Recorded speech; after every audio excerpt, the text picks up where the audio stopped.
Assalamualaikum warahmatullahi wabarakatuh.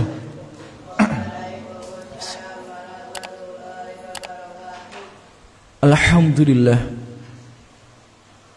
Alhamdulillahilladzi bi ni'matihi tatimmus shalihat. Segala puji hanya sepantasnya kita panjatkan kepada Allah Subhanahu wa ta'ala. Karena sejatinya tidak mungkin kita ini bisa berhasil, kita ini bisa sukses, kita ini bisa bahagia, kita ini bisa selamat, baik di dunia maupun di akhirat, kecuali atas berkat pertolongan Allah Subhanahu wa ta'ala. Maka sekali lagi segala puji hanya untuk Allah Subhanahu wa ta'ala.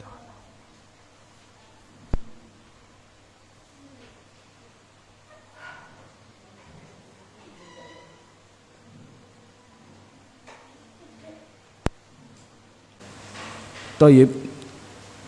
Maka sekali lagi saudara-saudariku semua yang semoga selalu dijaga dan dirahmati oleh Allah, segala puji hanya pantas kita panjatkan kepada Allah Subhanahu wa ta'ala.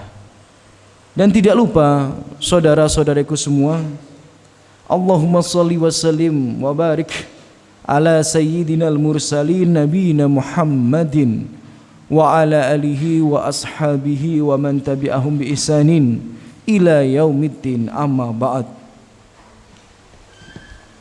Ikhwati fillah rahimani wa rahimakumullah, saudara-saudariku semua yang semoga selalu dijaga dan dirahmati oleh Allah Subhanahu wa taala.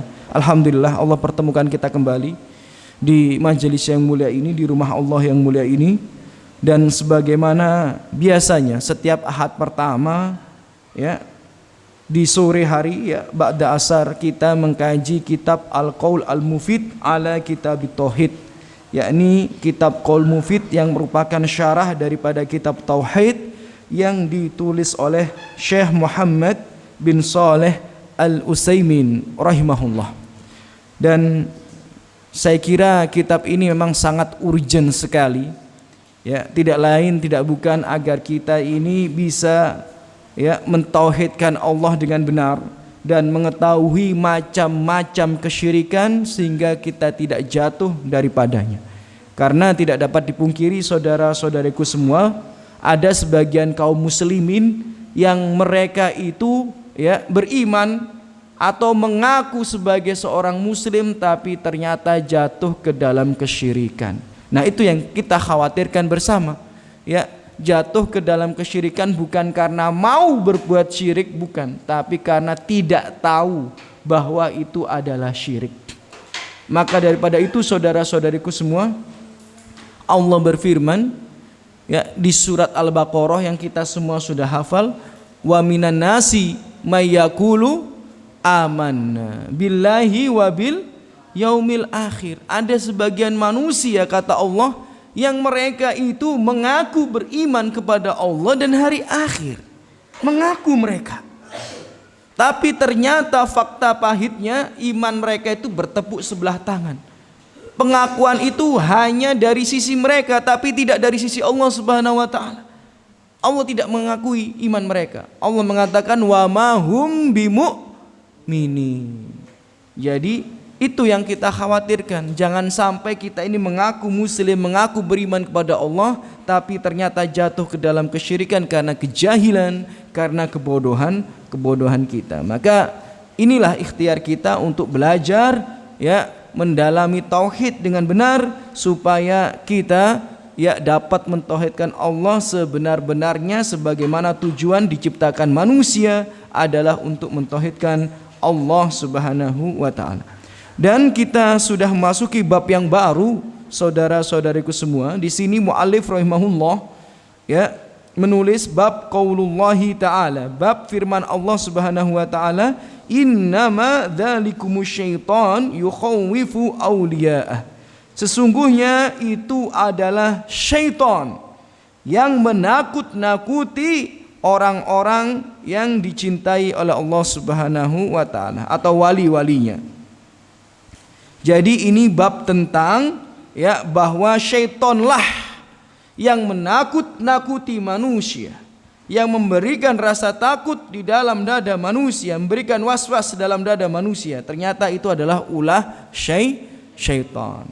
Nah, kemudian di sini penulis rahimahullah pada bulan yang lalu, pada pertemuan yang lalu kita membahas terkait mahabbah, yakni cinta. Bahwa ternyata rasa cinta itu ada hubungannya dengan mentauhidkan Allah Subhanahu wa taala. Sebagaimana rasa cinta itu memiliki keterkaitan dengan tauhid, maka rasa takut juga memiliki keterkaitan dengan tauhid. Karena di sini muallif ya rahimahullah mengatakan di annal ibadah, sesungguhnya ibadah itu, kata muallif ya, tersusun ya dari dua hal, yakni al-mahabbah wal khauf, yakni rasa cinta dan rasa takut. Jadi ibadah itu adik-adik sekalian yang semoga selalu dijaga dan dirahmati oleh Allah Subhanahu wa taala, itu tersusun ya atau terdiri dari dua hal, yakni rasa cinta dan rasa takut. Fabil mahabbah yakunu imtithal al-amr. Dengan rasa cinta itu seorang hamba akan taat melaksanakan perintah. Wabil khauf, dan dengan rasa takut yakunu ijtinab an-nahi, seorang hamba akan menjauhi larangan-larangan. Wa in kana tarikul maksiyah yatlubu al-wusul ila Allah, walakin hada man lazim tarkal maksiyah walaysa huwal asas ya. Jadi meninggalkan kemaksiatan itu merupakan cara seorang hamba untuk mendekat kepada Allah Subhanahu wa taala. Dan supaya bisa meninggalkan kemaksiatan tersebut, seseorang itu harus ya ada rasa takut ya kepada Allah Subhanahu wa taala. Misal, walau sa'alta alladhi yusolli, kalau engkau tanya orang yang sedang melakukan sholat ya, kenapa kok dia itu melaksanakan sholat ya, maka dia akan menjawab ya, aku melakukan sholat ini ya mengharap pahala wa mahabbah dari Allah Subhanahu wa taala, mengharap pahala dan rasa cinta dari Allah Subhanahu wa taala. Dan juga contoh yang lainnya, kalau kita tanya kepada seseorang, kenapa engkau ya tidak berzina, limada, mengapa, maka dia akan menjawab khaufan minallah, aku merasa takut ya kepada Allah Subhanahu wa taala. Jadi seseorang itu kalau mau beribadah ya pasti tersusun ya, terdiri atau dimulai dari dua hal, yakni rasa cinta dan rasa takut. Karena kita tadi baru melaksanakan sholat asar. Kenapa kok melaksanakan sholat asar? Karena kita cinta kepada Allah, karena kita mengharap ridho Allah Subhanahu wa taala. Mengapa kita melaksanakan sholat asar? Karena kita takut orang yang meninggalkan sholat asar itu pelaku dosa besar yang dijanjikan azab oleh Allah Subhanahu wa taala. Jadi ibadah itu memang terdiri dari rasa cinta dan rasa takut. Kembali lagi bahwa disebutkan oleh muallif, rasa takut itu berasal dari syaitan, dan rasa takut itu bisa menjatuhkan seorang hamba ke dalam kesyirikan. Ya, rasa takut itu bisa menjatuhkan seorang hamba ke dalam kesyirikan. Kok bisa? Di sini muallif rahimahullah menjelaskan bahwa wal khauf, rasa takut itu terbagi menjadi dua macam atau terdiri menjadi dua macam ya. Wal khaufu aqsam, ada dua macam rasa takut. Al awal, yang pertama khauf al ibadah ya, wat tadallul wat ta'dim. Rasa takut itu terbagi menjadi dua macam kata muallif. Yang pertama rasa takut yang bernilai ibadah. Nah ini penting ini ya, perlu kita garis bawahi ya. Rasa takut yang pertama itu bernilai ibadah, yakni dibarengi dengan tadallul, merasa rendah diri kita, wa ta'zim, dan mengagungkan sesuatu yang kita takuti itu. Nah, inilah yang dimaksud ya rasa takut yang mengantarkan seorang hamba ke dalam kesyirikan, yakni rasa takut yang bernilai ibadah. Kapan rasa takut ini dikatakan ibadah? Ketika dibarengi dengan kerendahan diri ya, dan juga pengagungan terhadap yang ditakuti gitu. Kita takut kepada Allah itu bisa bernilai ibadah kalau kita merasa rendah di hadapan Allah dan merasa mengagungkan Allah Subhanahu wa taala, maka bernilai ibadah. Tapi kalau ibadah ini, saudara-saudariku semua, kita berikan, kita tujukan kepada selain Allah Subhanahu wa taala, maka bisa jatuh ke dalam kesyirikan. Karena ibadah itu hanya untuk siapa? Allah. Ibadah itu hanya untuk Allah. Kalau ibadah kita tujukan kepada selain Allah, maka bisa jatuh ke dalam kesyirikan. Jadi seseorang kalau takut kepada suatu makhluk dibarengi dengan rasa rendah diri dan pengagungan terhadap makhluk itu, maka dia dikategorikan sedang beribadah terhadap makhluk tersebut. Misal ada istilah Nyi Roro Kidul gitu ya, penunggu laut selatan. Kalau tidak dikasih sesajen, khawatirnya nanti akan ada bencana. Ya, khawatirnya akan ada bencana. Nah, ini namanya rasa takut yang bernilai ibadah. Karena dia merasa rendah diri di hadapan Nyi Roro Kidul, dia mengagungkan Nyi Roro Kidul, maka itu ya termasuk bentuk daripada kesyirikan. Bahkan ya dalam tradisi Jawa, saudara-saudariku semua yang semoga selalu dijaga dan rahmat Allah Subhanahu wa taala, biasanya itu setiap gunung itu punya juru kuncinya. Ya. Setiap gunung yang berapi ya misalnya itu punya juru kuncinya. Nah, juru kunci gunung tersebut, adik-adikku sekalian, semoga selalu jaga rahmat Allah Subhanahu wa taala, sebagian di antara mereka memberikan ritual-ritual khusus kepada ya penunggu gunung. Tujuannya apa? Supaya gunungnya tidak meletus, supaya tidak ada terjadi bencana, tanah longsor dan lain sebagainya. Maka mereka memberikan sesajen, memberikan ritual tertentu kepada penunggu-penunggu gunung tersebut. Nah, ini namanya rasa takut dibarengi dengan rendah diri dan pengagungan terhadap penunggu gunung tersebut, maka ini dinamakan beribadah kepada selain Allah. Ya, takut kepada setan, takut kepada jin, naudzubillah min dalik. Ya, naudzubillah min dalik. Padahal kalau takut itu harusnya hanya kepada Allah, ya. Kemudian, tapi macam yang nomor 2 itu tidak dinilai syirik. Ya, yang pertama tadi itu bisa dinilai syirik kalau ditujukan kepada selain Allah. Ya, takut yang bernilai ibadah itu bisa dihukumi syirik kalau ditujukan kepada selain Allah Subhanahu wa taala. Sedangkan takut yang kedua, al-khauf at-tabi'i, ya, yakni rasa takut yang merupakan tabi'i atau tabiat manusia. Nah, jadi rasa takut yang nomor 2 ini walaupun memang ada dalam diri manusia, tapi tidak dikategorikan sebagai kesyirikan, walaupun tertuju kepada makhluk gitu ya.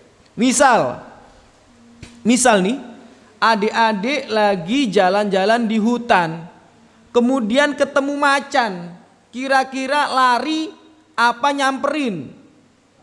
Ya lari. Takut apa tidak?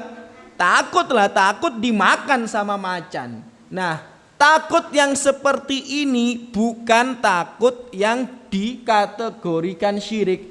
Kenapa? Karena kita tidak pernah merendahkan diri kita di hadapan macan. Tidak pernah mengagungkan macan, cuma takut digigit. Ya, itu namanya rasa takut tobi'i atau tabiat. Ya, itu nggak ada masalah. Kayak kemarin misal ada COVID, ya kan, melanda seluruh dunia. Kemudian kita sebagai masyarakat Indonesia dianjurkan untuk memakai masker, dianjurkan untuk memakai hand sanitizer. Itu namanya memang takut. Tapi apakah itu dikategorikan syirik? Ya tidak, ya cuma takut aja kalau masuk lewat hidung kita, ya tersentuh dengan tangan kita, kemudian kita makan belum cuci tangan, akhirnya nanti kita ketularan COVID. Nah, apakah itu dikategorikan syirik? Ya tidak, itu namanya takut tobi'i. Ada anjing yang menggonggong-gonggong, kita menghindari anjing itu, nggak ada masalah, itu namanya takut tobi'i. Misal yang perempuan-perempuan, yang akhwat-akhwat, ya kan, ada kecoa kemudian teriak-teriak, ya, ada tikus kemudian lari-lari. Nah, itu khauf tobi'i, ya, yakni takut yang merupakan tabiat dan diperbolehkan, karena nggak mungkin ada rasa rendah diri terhadap tikus, pengagungan terhadap tikus, nggak mungkin itu. Tapi kalau kepada misal Nyi Roro Kidul, penunggu gunung, penunggu kuburan dan lain sebagainya, nah itu bisa dikategorikan syirik, ya. Jadi paham ya macam daripada takut ini ya adik-adik sekalian ya. Jadi takut itu dibagi menjadi berapa macam? Ada 2 macam. Yang pertama takut yang dinilai ibadah, ya, itu dibarengi dengan rasa rendah diri dan pengagungan, dan apabila ini ditujukan kepada selain Allah maka dihukumi syirik. Sedangkan takut yang nomor 2 adalah takut tobi'i, yang ini merupakan tabiat manusia dan tidak dihukumi syirik walaupun ditujukan kepada selain Allah, selama tentu saja tidak berlebihan. Karena kalau berlebihan tentu saja akan jatuh kepada kemaksiatan. Di sini saudara-saudariku semua, semoga selalu dijaga dan dirahmati oleh Allah Subhanahu wa taala. Allah berfirman, ya, innama dzalikumus syaitan yukhawwifu awliya'ah. Sesungguhnya syaitanlah yang menakut-nakuti, memberikan was-was dalam dada manusia, dalam hati manusia. Ya, jadi wali-wali Allah, ya, manusia itu yang menakut-nakuti adalah syaitan. Maka kata Allah, fala takhafuhum, maka kalian jangan takut terhadap was-was tersebut. Wa khafuni in kuntum mu'minin, dan takutlah hanya kepadaku jika kalian benar-benar beriman. Jadi kalau takut itu hanya ditujukan kepada Allah, ya. Takut itu hanya ditujukan kepada Allah Subhanahu wa taala. Thayyib. Misal di sini takut yang tercela, dan di sini bisa masuk dalam kategori kesyirikan. Misal di surat Jin yang adik-adik mungkin semua sudah hafal, ya. Di sini di surat Al-Jin, ya, ayat yang ke-6 Allah Subhanahu wa taala berfirman, wa annahu kana rijalun minal insi ya'udzuna birijalin minal jinni fazaduhum rahaqa, ya. Jadi adik-adikku sekalian, semoga selalu dijaga rahmat Allah Subhanahu wa taala. Dari 1400 tahun yang lalu, ya, bahkan lebih, Allah itu sudah mengabarkan di dalam Al-Qur'an bahwa ada sebagian manusia yang mereka itu kalau melewati suatu tempat yang serem misal, yang angker misal, mereka itu merasa takut. Kemudian, ya, mereka bahkan dikatakan ya'udzuna birijalim minal jinni, bahkan mereka meminta pertolongan kepada syaitan, kepada jin. Sering gak kita dapati ada orang kalau lewat tempat angker kemudian dia bilang seperti ini, amit mbah, amit, kula mboten ganggu Mbah, amit itu. Sering apa tidak? Sering. Nah, yang seperti itu tercela. Karena apa? Ada rasa pengagungan, ada rasa kerendahan diri kepada syaitan, kepada jin. Na'udzubillah min dzalik. Maka kata Allah, fazaduhum rohaqo. Maka rasa takut yang ada dalam diri manusia itu malah ditambahi dengan was-was jin itu, sehingga dia malah lebih takut. Jadi kita semua kalau melewati tempat yang serem, tempat yang angker, jangan pernah merasa takut. Karena kalau kita merasa takut malah ditambah ketakutan itu sama jinnya. Jadi jin itu adik-adik ini ya, kalau pengen tahu gambarannya ya, kalau kita melewati tempat yang sepi, yang angker misal, kemudian ternyata kita takut, jin itu malah akan mendekat, malah akan menakut-nakuti kita. Sebaliknya kalau kita tidak takut, dia akan pergi.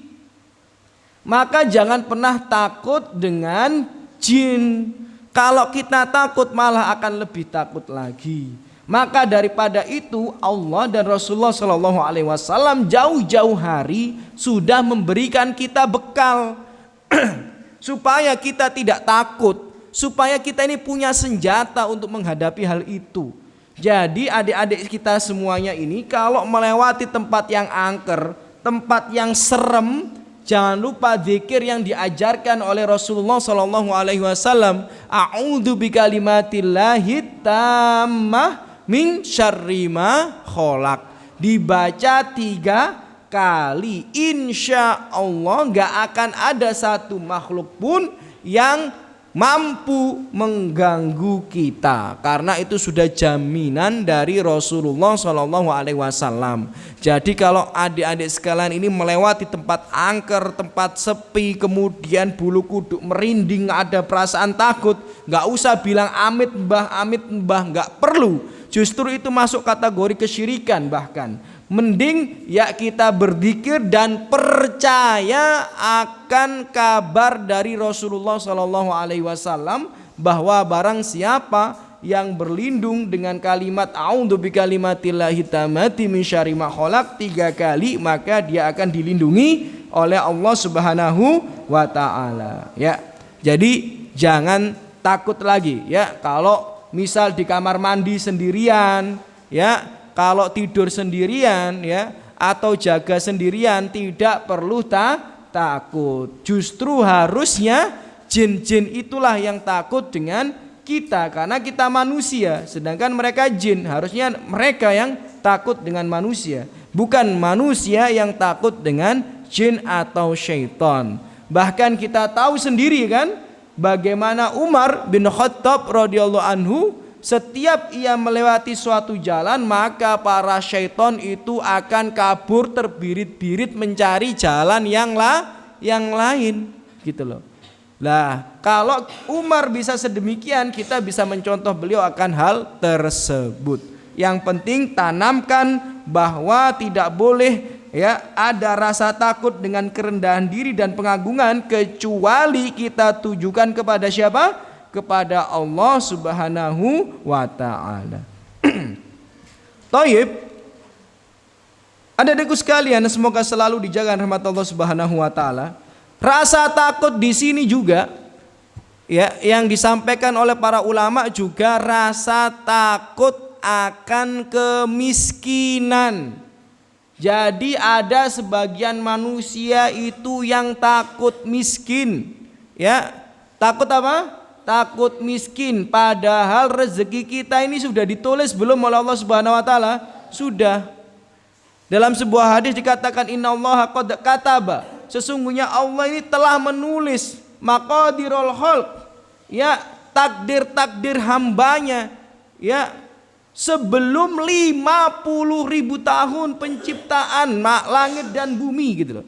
Sebelum langit dan bumi diciptakan, itu sudah ditulis takdir-takdir semua hambanya. Bahkan dalam hadis yang lainnya, ketika kita dalam kandungan ibu kita, Rezeki kita ini juga sudah ditulis oleh Allah Subhanahu wa taala. Maka jangan khawatir, jangan terlalu takut ya dengan was-was syaitan akan kemiskinan. Karena banyak gara-gara manusia itu takut miskin, akhirnya yang haram-haram itu diterabas.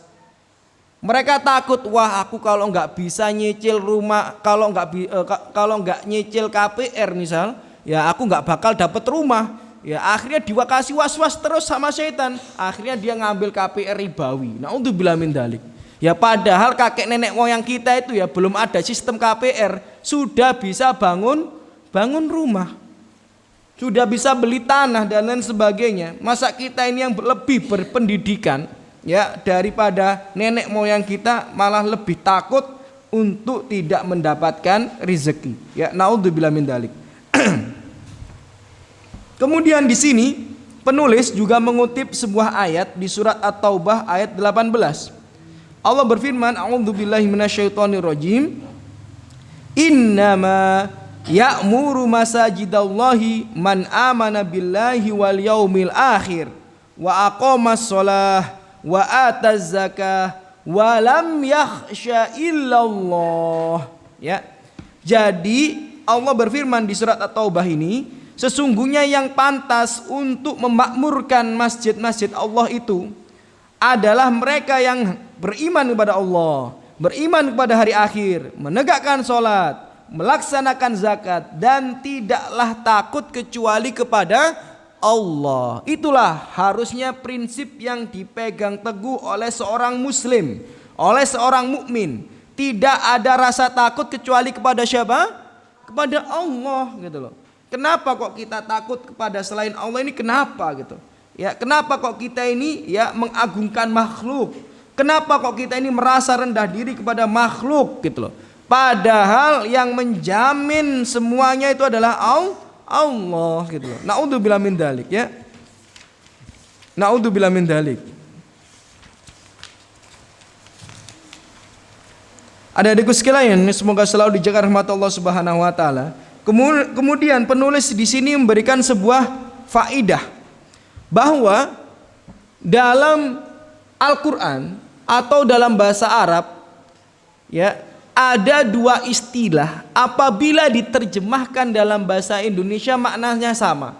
Padahal kalau dalam bahasa Arab itu maknanya sedikit berbeda. Yakni yang pertama al-khosyah wa al-khauf. Al-khosyah itu kalau diterjemahkan dalam bahasa Indonesia artinya juga rasa takut. Sedangkan khauf kalau diterjemahkan dalam bahasa Indonesia juga rasa takut. Padahal al-khosyah dan khauf itu memiliki makna yang sedikit berbeda. Maka daripada itu penting untuk kita pahami supaya ketika kita dapati kalimat al-khosyah dan al-khauf di dalam Al-Quran atau dalam hadis atau dalam kitab bisa kita pahami dengan sempurna. Di sini dikatakan oleh penulis rahimahullah bahwa khosyah ya itu ada dua perbedaan dengan khauf. Khosyah takun ma'al ilm ya bil makhsyi.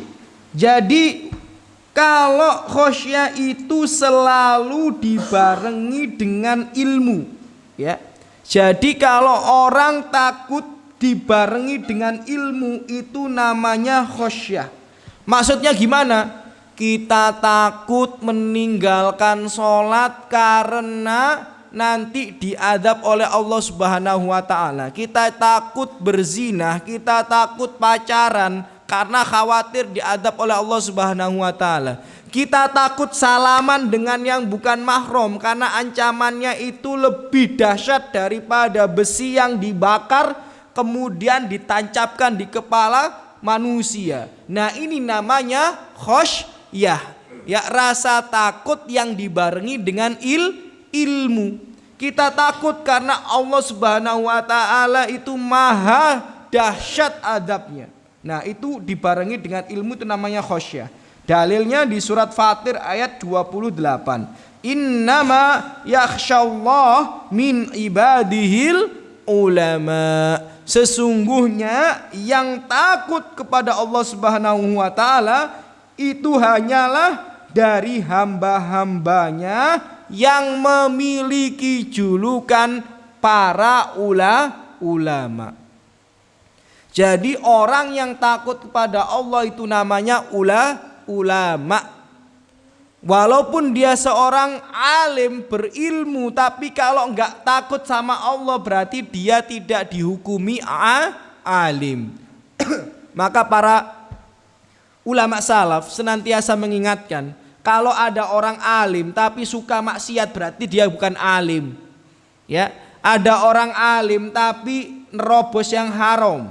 Ada orang alim enggan mengamalkan kewajiban, berarti dia bukan alim. Ada ustadz tapi masih nyicil mobil dengan sistem riba, berarti dia bukan alim, bukan ustadz dia. Ya. Jadi adik-adikku sekalian ya, yang takut kepada Allah itu adalah orang alim. Nah, di sini maka daripada itu khosyah itu hanya diperuntukkan untuk orang yang takut dibarengi dengan ilmu.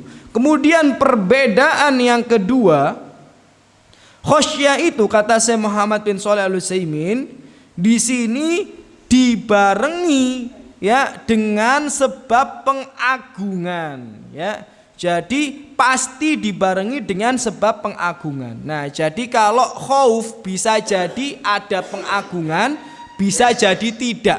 Tapi kalau khosyah itu pasti dibarengi dengan pengagungan. Ya, pasti dibarengi dengan pengagungan gitu ya. Dan ingat adik-adikku sekalian, semoga selalu dijaga dan dirahmati oleh Allah Subhanahu wa taala, bahwa rasa takut itu ya kebanyakan ya diakibatkan was-was dari syaitan ya. Rasa takut kepada kemiskinan, rasa takut pada bencana, rasa takut pada masa depan dan lain sebagainya itu adalah was-was syaitan, kecuali rasa takut yang diridhoi yakni takut kepada Allah Subhanahu wa taala. Terkadang kita juga heran, padahal dalam sebuah hadis yang sahih yang diriwayatkan oleh Imam Tirmidzi dan Imam Ahmad, Rasulullah itu sudah mengabarkan, wa'lam, ketahuilah, annal ummah ya lau ijtama'u ala ay yanfa'uka bi syai'in lam yanfa'uka illa bi syai'in qad kataballahu laka. Rasulullah ini mengabarkan adik-adikku sekalian, seandainya suatu umat itu berkumpul, satu umat berkumpul semua, mereka berkumpul untuk memberikan manfaat kepada kalian ya. Seandainya suatu umat itu berkumpul untuk memberikan manfaat kepada kalian, tidak akan mungkin manfaat itu sampai kepada kalian ya illa bisyai'in qad kataballah, kecuali hal itu sudah ditulis oleh Allah Subhanahu wa taala. Ya. Jadi 1 juta manusia ngumpul ya mau memberikan manfaat kepada kita, kalau memang ternyata Allah tidak memberikan manfaat maka tidak akan bisa, kecuali Allah telah menuliskan manfaat itu. Buktinya apa? Buktinya kalau seandainya orang sakit itu ya selalu bisa disembuhkan, niscaya tidak akan ada kamar mayat di rumah sakit gitu. Ya, buktinya banyak ya para saudara-saudari kita di luar sana yang mereka itu sakit, dibawa ke rumah sakit, sudah dirujuk ya, kemudian dirujuk lagi, kemudian bahkan sampai dibawa ke Singapura tapi tetap mati juga gitu. Padahal ditangani oleh dokter-dokter yang paling handal di bidangnya, tapi tetap mati juga. Kenapa? Karena memang tidak dikehendaki oleh Allah. Bahkan ada seorang aktris ya, itu pernah kami baca artikelnya, mungkin jenengan atau adik-adik sekalian pernah dengar, namanya Michael Jackson. Michael Jackson itu dokter pribadinya saja 10, dan 10-10-nya itu adalah orang yang paling handal di bidangnya. Jadi sudah punya dokter pribadi 10. Ya, 10-10-nya itu mengusahakan untuk kesehatan Michael Jackson supaya bisa tidur nyenyak, malah mati. Ya kan? Jadi manusia itu berkumpul untuk memberikan manfaat. Kalau Allah nggak menghendaki, maka tidak akan bisa sampai manfaat tersebut. Gitu loh ya. Jadi nggak akan bisa. Sebaliknya, walau ijtama'u, jazakallah khairan ya, jazakallah khairan. Walau ijtama'u ala ayyadurruk bi syai'in lam yadurruk illa bi syai'in qad kataballahu alaik. Dan seandainya suatu kaum, suatu umat ini berkumpul untuk memberikan mudarat kepada kalian, niscaya nggak mungkin mereka bisa memberikan mudarat tersebut kecuali apa-apa yang sudah ditulis oleh Allah Subhanahu wa ta'ala. Ya, jadi nggak usah khawatir. Ya, tidak perlu khawatir. Jangankan satu jin, jangankan satu syaitan, 1.000.000 syaitan saja, kalau tidak Allah kehendaki untuk memberikan mudarat kepada kita, maka tidak akan mungkin bisa memberikan mudarat kepada kita. Nah, thayyib ya. Saya izin minum terlebih dahulu ya. Kok agak seret nih.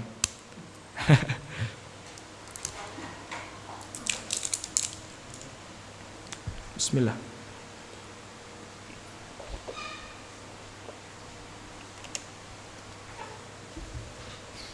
Ya, jadi adik-adikku sekalian, semoga selalu dijaga dan dirahmati oleh Allah Subhanahu wa ta'ala. Mengapa seseorang takut dengan satu setan saja? Kenapa orang tuh bisa takut dengan pocong, takut dengan kuntilanak, ya takut dengan toyol?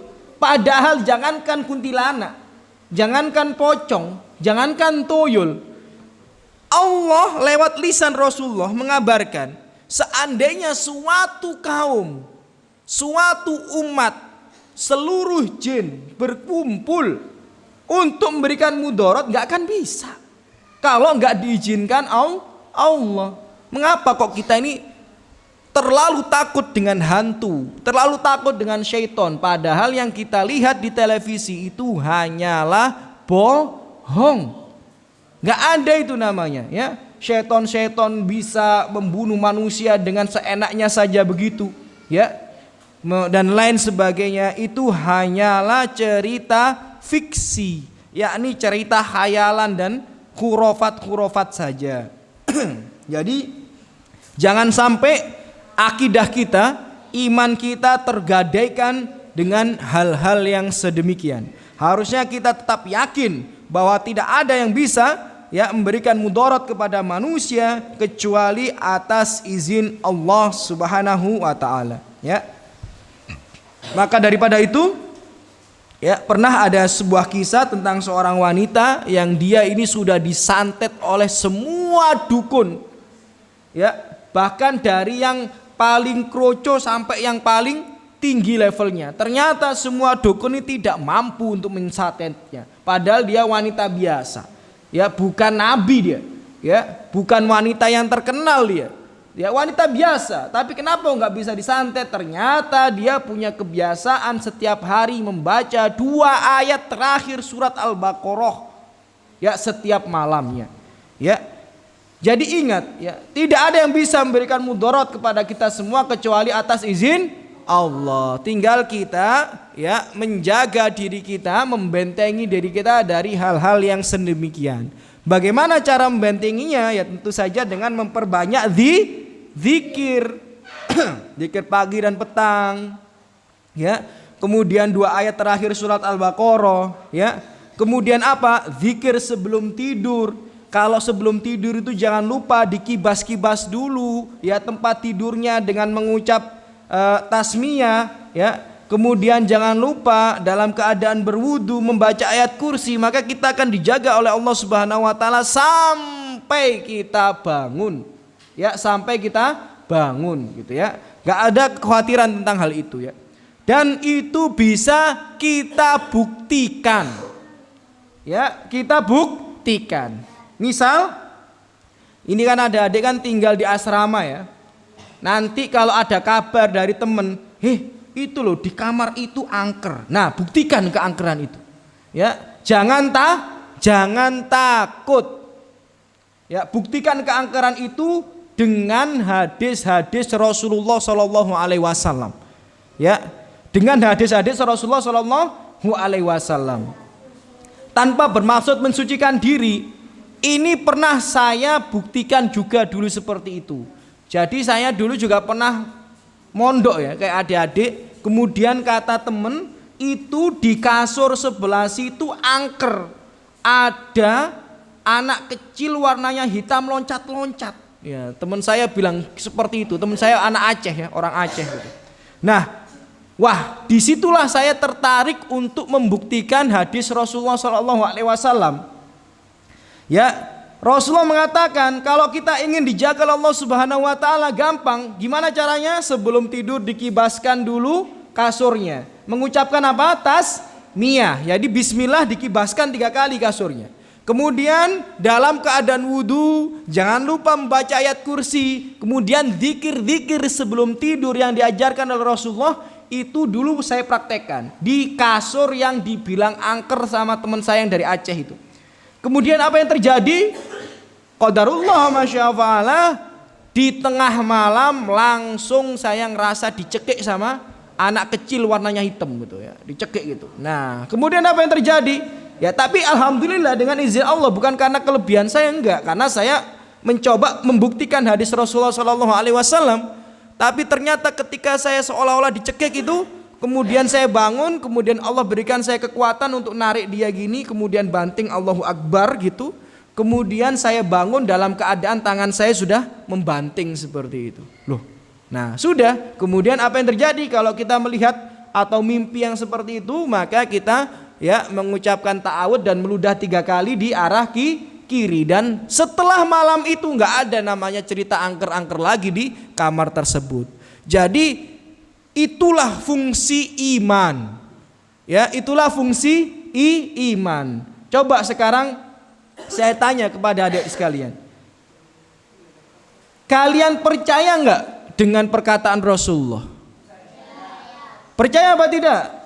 Nah, kalau kalian percaya dengan ucapan Rasulullah, maka sudah mulai detik ini, mulai saat ini enggak boleh takut sama setan lagi. Paham? Karena Rasulullah sudah memberikan kita jurus, ya, sudah memberikan kita ya wikoyah, penjagaan supaya tidak diganggu setan. Ya, kalau lewat tempat angker baca a'udzubikalimatillahit tammati min syarri ma khalaq 3 kali. Kalau sebelum tidur baca seperti itu. Ya, takut kena santet, takut kena guna-guna, baca akhir surat Al-Baqarah yang 2 ayat itu dari bacaan amanah rasulu sampai akhir. Ya, setiap malam, setiap hari. Nah, insya Allah kita akan dijaga daripada hal yang sedemikian. Hal yang seperti itu membuat kita itu lebih mentauhidkan Allah Subhanahu wa Ta'ala. Karena khauf atau khosyah itu adalah ibadah dan lebih baik tidak ditujukan kecuali kepada Allah. Kemudian di sini ada adikku sekalian, semoga selalu dijaga dan dirahmati oleh Allah Subhanahu wa Ta'ala.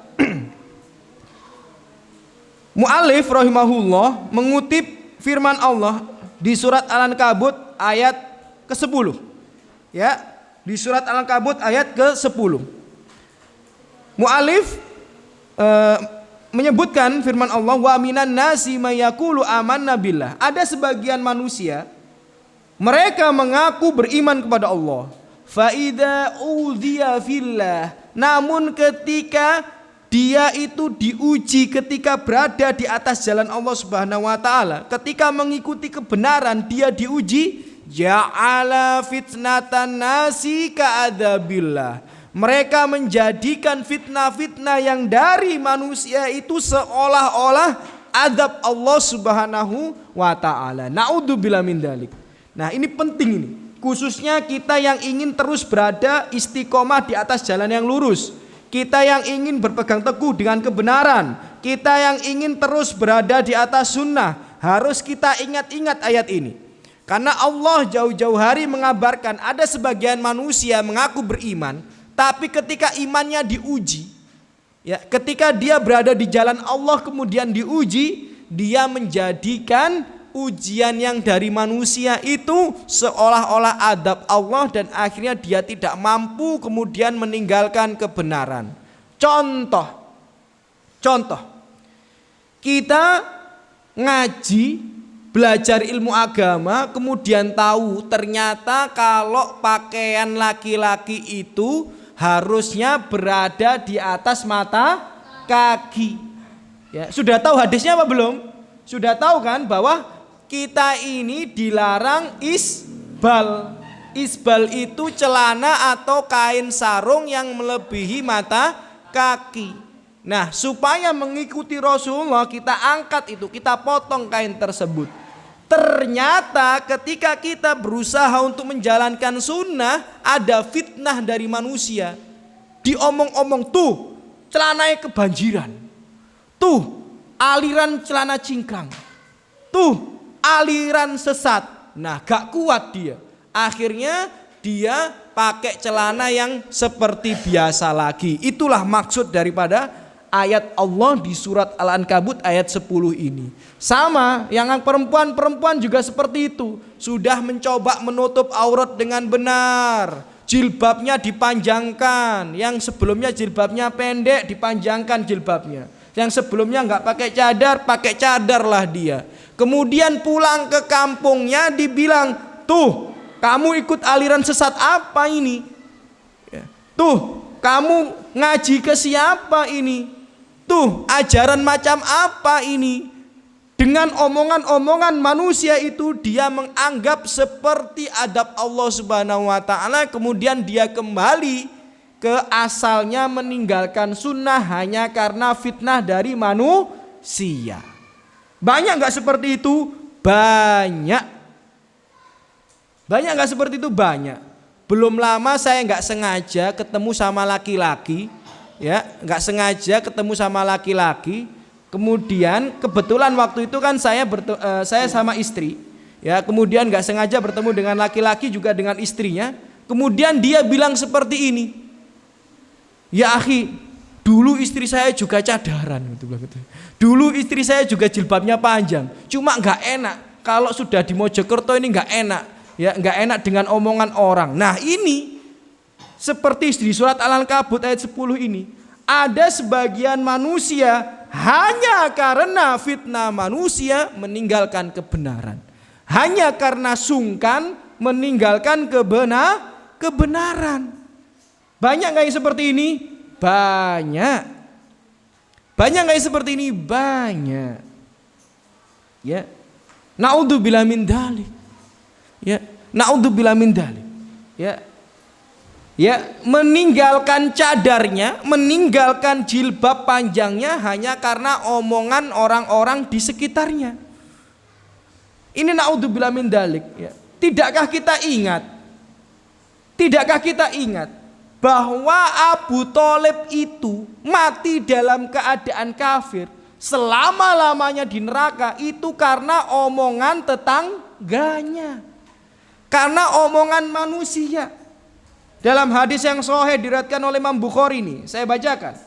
Anna Abu Thalib lamma hadaratul wafah, sesungguhnya Abu Thalib itu ketika sakarat, ketika mau mati dia, dakhala alaihi Nabi sallallahu alaihi wasallam. Nabi masuk, ya, menemuinya. Tapi ternyata di sampingnya wa indahu Abu Jahal. Ternyata di sampingnya itu juga ada Abu Jahal, ya, musuhnya Nabi, ya, dedengkotnya kaum kafir Quraisy. Kemudian Nabi berkata, faqal, ai ammi, wahai pamanku tercinta, qul la ilaha illallah, ucapkan la ilaha illallah wahai pamanku tercinta. Kalimah, satu kalimat saja, ahajju laka biha indallah, maka aku akan bersaksi, aku akan berhujah untukmu di hadapan Allah. Maksudnya udah gak usah banyak-banyak, satu kalimat saja, maka aku akan membelamu mati-matian di hadapan Allah. Ya. Maka apa kata Abu Jahal? Faqala Abu Jahal, kemudian mendengar Muhammad alaihi salatu wassalam mengucapkan hal itu, berkata Abu Jahal, ya, Wa Abdullah bin Abi Umayyah. Ternyata ada Abdullah bin Abi Umayyah juga. Ya Aba Thalib, wahai Abu Thalib, targobu amilati Abdul Muthalib, ya. Apakah kamu mau meninggalkan agama nenek moyangmu Abdul Muthalib, yakni bapaknya sendiri? Ya, kemudian hal itu berulang-ulang. Rasulullah terus ngajak untuk mentauhidkan Allah. Abu Jahal dengan teman-temannya mengajak untuk tetap dalam kekafiran. Dan terus seperti itu sampai kapan? Sampai Abu Thalib mati belum sempat mengucapkan syahadat atau kalimat tauhid. Jadi dia mati dalam keadaan kafir. Gak bisa ditolong Nabi. Karena apa? Karena sungkan sama tetangganya. Karena terlalaikan dengan fitnah dunia. Jadi jangan sampai kita jatuh dalam lubang yang sama, karena sebagaimana pepatah, hanya keledai yang jatuh di lubang yang sama. Itu loh ya. Jadi Abu Thalib ini, adik-adikku sekalian, semoga selalu dijaga dan dirahmati Allah Subhanahu wa taala. Jasanya sangat luar biasa bagi syariat Islam. Abu Thalib ini yang melindungi Nabi, ya, yang mengayomi Nabi, yang mendidik Nabi, yang menafkahi Nabi sampai dewasa. Bahkan Nabi Muhammad SAW itu tidak jadi dibunuh karena keberadaannya Abu Thalib. Tapi ketika Abu Thalib sudah meninggal dunia, maka para orang kaum kafir Quraisy berencana untuk membunuh Nabi. Sebelumnya nggak ada rencana seperti itu, ya, nggak ada rencana seperti itu. Tapi ternyata jasa yang besar itu sia-sia, dia selama-lamanya di neraka. Ya, jadi dia akan selama-lamanya di neraka. Kenapa? Karena mati dalam keadaan kafir. Dan ternyata Allah juga mewanti-wanti di surat Al-Ankabut ayat 10, ada manusia yang ketika dia meniti jalan yang lurus, ketika dia berada di atas kebenaran, karena fitnah manusia, karena omongan manusia, dia tinggalkan kebenaran tersebut. Pernah ada ibu-ibu ketika kami jelaskan tentang koperasi, ya, kemudian, lah Ustadz, kalau kita nggak ikut Ustadz, jadi omongan tetangga Ustadz. Kalau kita nggak ikut Ustadz, nanti gak digembol sampai tetangga Ustadz. Nah, sekarang yang ibu pilih itu mana? Ya, digembol tetangga tapi diadab Allah. Apa selamat dari adab Allah? Resikonya tidak baik dengan tetangga. Silakan dipilih. Ya, karena setiap pilihan itu pasti punya konsekuensi yang akan kita dapati. Ya, setiap pilihan kita ada konsekuensinya. Kalau kita, ya, berada di jalan yang lurus, gak mungkin kita temenan dengan pemabuk. Ya. Kalau kita berada di jalan yang lurus, gak mungkin kita menyanyiakan waktu kita untuk hal-hal yang bermanfaat. Maka teman-teman kita yang pemabuk, teman-teman kita yang melakukan hal-hal yang gak bermanfaat, pasti kita akan menjauh daripadanya. Itu konsekuensi. Ya, konsekuensi berada di atas kebenaran. Ya, jadi harus kita ambil resiko tersebut. Terkadang kita tetap harus berpegang teguh dengan prinsip walaupun itu memang berat. Walaupun cacian makian itu akan menimpa kita. Bukankah itu yang terjadi pada Rasulullah SAW? Kalau Nabi saja, manusia terbaik saja masih dihina, masih dicaci, masih dimaki, apalagi kita yang banyak dosa. Ya. Sebagaimana pesan Waraqah bin Nawfal kepada Nabi, lam ya'ti rajulun qad bimisli ma ji'ta bih illa udiya. Tidaklah seorang laki-laki sebelummu wahai Muhammad yang sepertimu membawa kebenaran kecuali dia pasti akan dimusuhi, kecuali dia pasti akan terfitnah oleh kaumnya. Maka jangan sampai kita takut, ya, dengan omongan-omongan manusia menyebabkan kita meninggalkan syariat. Jadi adik-adik, kalau sudah mulai suka ngaji, suka sholat berjamaah di masjid, walaupun ada nanti teman-teman bilang, loh sok suci. Nah udah gak usah diurus. Ya, tidak perlu didengarkan. Yang penting kita berada di atas kebenaran, kita istiqomah di atas kebenaran tersebut. Ya, jangan pernah ragu selama kita berada di atas dalil. Kemudian di sini ada adik sekalian, semoga selalu dijaga rahmat Allah Subhanahu wa taala. Ya, penulis juga mengutip hadis Rasulullah sallallahu alaihi wasallam yang diriwayatkan oleh Imam Baihaqi. Berkata, "Inna min dhafil yakin an turdiyan nas bi sakhtillah." Ya, sesungguhnya termasuk lemahnya keimanan itu adalah seorang manusia itu mencari ridho manusia dan mengorbankan kemurkaan Allah Subhanahu wa taala. Itu termasuk lemahnya iman. Kayak tadi, ya takut dikucilkan orang di kampungnya, takut ya difitnah, dihina orang di kampungnya, akhirnya tetap jatuh kepada koperasi ribawi dan tidak peduli dengan kemurkaan Allah. Naudzubillah min dzalik. Ya, naudzubillah min dzalik. Ya. Jadi kalau gini saya juga ingat ya, dulu ketika di SMA mungkin yang benar-benar tidak bersalaman dengan yang bukan mahram cuma 2 orang. Saya ingat ya. Waktu saya SMA dulu itu yang tidak bersalaman dengan yang bukan mahram itu cuma 2 orang satu SMA, saya dan teman saya. Kemudian saya dan teman saya ini dibilang aliran sesat lah, dibilang homo lah, sampai dibilang homo saya. Ya, saya sama teman saya itu gara-gara nggak salaman sama perempuan itu waktu SMA dibilang homo, dibilang aliran sesat, ya dibilang wah ini berlebihan dalam agama, wah ini menyimpang. Ya masa bodoh.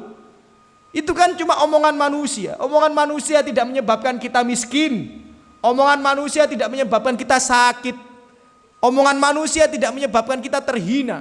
Omongan manusia tidak menyebabkan kita masuk neraka. Justru kalau kita melanggar syariat Islam yang menyebabkan kita masuk neraka. Jangan sampai kita mengikuti omongan manusia, melupakan ridho Allah Subhanahu wa taala. Wa antah madahum ala rizqillah. Dan termasuk lemahnya keimanan adalah ketika seseorang itu memuji manusia padahal rezeki itu dari Allah Subhanahu wa taala. Maksudnya gini, kita ini misal dihadiahi seseorang sesuatu yang mahal, yang mewah. Ya, misal adik-adik dikasih HP seharga 10 juta. Senang apa tidak? Senang apa tidak? Senang. Nah, harusnya yang dilakukan oleh seorang muslim yang benar itu memuji Allah. Alhamdulillah. Jangan sampai ketika kita dikasih oleh manusia, kita memuji manusia yang memberi kita itu dengan secara berlebihan. Itu termasuk lemahnya keimanan. Wa an tadhummahum ala ma'lam ya yu'tikallah. Kemudian contoh lemahnya keimanan yang lainnya adalah terlalu menyalah-nyalahkan manusia padahal semua itu terjadi atas takdir Allah Subhanahu wa taala. Ya, jadi kadang ada orang kena musibah, orang itu disalah-salahkan secara berlebihan. Naudzubillah min dzalik. Ya, misal ya kan kita punya anak kita megang sesuatu kemudian jatuh pecah, kita salah-salahkan secara berlebihan. Nah, itu nggak boleh. Karena itu sejatinya terjadi karena takdir Allah, ya. Dan dikatakan sesungguhnya rizki dari Allah Subhanahu wa taala itu enggak mungkin bisa ditarik kecuali atas izin Allah dan tidak mungkin bisa ditolak pemberian dari Allah itu kecuali atas izin Allah. Nah, kemudian di sini ada adikku sekalian, semoga selalu dijaga rahmat Allah Subhanahu wa taala. Di poin yang terakhir, muallif mengutip sebuah hadis yang diriwayatkan oleh Ibnu Hibban dan Imam At-Tirmidzi. Wa Aisyah radhiyallahu anha, anna Rasulullah sallallahu alaihi wasallam, dari Aisyah radhiyallahu anha, sesungguhnya Rasulullah sallallahu alaihi wasallam berkata, qol manil tamasa ridallah bisa khatin nas radhiyallahu anhu wa ardo anhu annas. Nah, ini kaidah yang perlu kita hafal, perlu kita jadikan prinsip kehidupan kita. Siapa yang mencari ridha Allah dan tidak peduli dengan murka manusia, maka Allah akan meridhoinya dan membuat manusia ridho kepadanya. Ya. Jadi saya ulang sekali lagi, siapa yang mencari ridho Allah, tidak peduli dengan ridho manusia, maka Allah akan meridhoinya dan membuat manusia, memaksa manusia ridho kepadanya. Sebaliknya, wa manil tamasa ridhon nas bisakhatillah. Siapa yang mencari ridho Allah dan tidak peduli, siapa yang mencari ridho manusia, tidak peduli dengan ridho Allah, ya, dia cuma mencari ridho manusia aja, nggak peduli dengan ridho Allah, sakhatillahu alaihi wa askhata alaihi nas, maka Allah akan murka kepadanya dan manusia akan Allah buat murka juga kepadanya. Na'udzubillah min dzalik. Jadi kaidah yang harus kita pahami dengan sebaik-baiknya. Kalau kita mencari ridho Allah, Allah ridho, manusia Allah buat ridho juga. Kita mencari ridho manusia, Allah tidak ridho, dan Allah juga akan buat manusia tidak ridho, tidak suka kepada kita. Maka itulah hukuman dari orang yang riya. Jadi orang yang riya itu sangat berat. Ya, di akhirat mendapatkan hukuman, di dunia juga mendapatkan hukuman, tidak diridhoi Allah, dan juga manusia akan Allah buat hati mereka tidak ridho kepadanya karena dia melakukan sesuatu itu riya, ya, hanya untuk manusia, tidak karena Allah, ya. Ya ayyuhalladzina amanu la tubtilu shadaqatikum bil manni wal adha. Ya, wahai manusia, janganlah kamu menghapus amal-amalmu itu karena, ya, ucapan-ucapan yang buruk. Kalladzi yunfiqu malahu ria'an, sebagaimana orang yang bersedekah kemudian dia mencari ridho manusia. Jadi orang yang bersedekah mencari ridho manusia, pertama Allah tidak ridho, kemudian manusia juga tidak ridho. Coba saya tanya kepada adik sekalian, kira-kira kalau ada orang datang kemudian nyumbang masjid ini 100 juta, senang apa tidak? Senang. Tapi dia bilang, aku nih yang nyumbang masjid ini 100 juta. Senang apa tidak? Enggak. Ya, jadi itulah hukuman orang yang riya. Ya, kalau ada orang sedekah ikhlas, Allah suka, manusia suka. Orang sedekah enggak ikhlas, Allah benci, manusia juga benci. Ya. Jadi itu, ya, poin-poin yang bisa kita pelajari bersama pada sore hari ini. Tidak terasa, ya, sudah 1 jam lebih, ya, 5 menit kita bersama membahas tentang bab khauf ini. Kesimpulannya bahwa rasa takut itu ada dua macam. Ada rasa takut yang bernilai ibadah, ada rasa takut yang tobi'i atau tabiat. Kalau tabiat nggak ada masalah, ya. Tapi kalau rasa takut yang bernilai ibadah kita tujukan kepada selain Allah dengan rendah diri dan pengagungan kepada makhluk, maka itu bisa masuk kategori syirik. Maka jangan terlalu takut dengan syaitan, dengan jin, dengan tempat angker, ya, dengan lelembut, dongeng-dongeng dan lain sebagainya. Enggak boleh, ya, nanti bisa jatuh ke dalam kesyirikan. Dan rasa takut itu adalah dari bisikan syaitan. Dan dikatakan di sini juga oleh mu'alif pembelajaran bahwa ada sebagian manusia yang gara-gara takut dengan fitnah manusia, takut dengan omongan manusia, dia meninggalkan rasa takutnya kepada Allah Subhanahu wa taala. Ya, na'udzubillah min dzalik. Dan dikatakan di sini juga, barang siapa yang mencari ridho Allah, maka Allah akan ridho, manusia akan ridho. Siapa yang mencari ridho manusia, Allah tidak akan ridho, Allah murka, dan Allah akan membuat manusia juga murka kepadanya. Nah, itu sedikit kesimpulan daripada pertemuan kita pada sore hari ini. Semoga pembelajaran tadi bisa bermanfaat bagi kita semua, menjadikan kita, ya, seorang hamba yang hanya takut kepada Allah Subhanahu wa taala, yang mengantarkan kita kepada ketauhidan yang sejati menuju surga Allah Subhanahu wa taala. Aqulu qouli hada, alhamdulillah wassalatu wassalamu ala Rasulillah. Semoga yang hadir di sini dibalas oleh Allah Subhanahu wa taala dengan sebaik-baiknya balasan, diangkat derajatnya, diampuni dosa-dosanya, dilapangkan rezekinya, dilimpahkan rahmat oleh Allah Subhanahu wa taala, dan diistiqomahkan dalam kebenaran sampai kita meninggal dalam keadaan husnul khatimah, ya, dan dimasukkan surga Allah Subhanahu wa taala. Kita tutup dengan doa kafatul majelis. Subhanakallahumma bihamdika asyhadu an la ilaha illa anta astaghfiruka wa atubu ilaik. Assalamualaikum warahmatullahi wabarakatuh.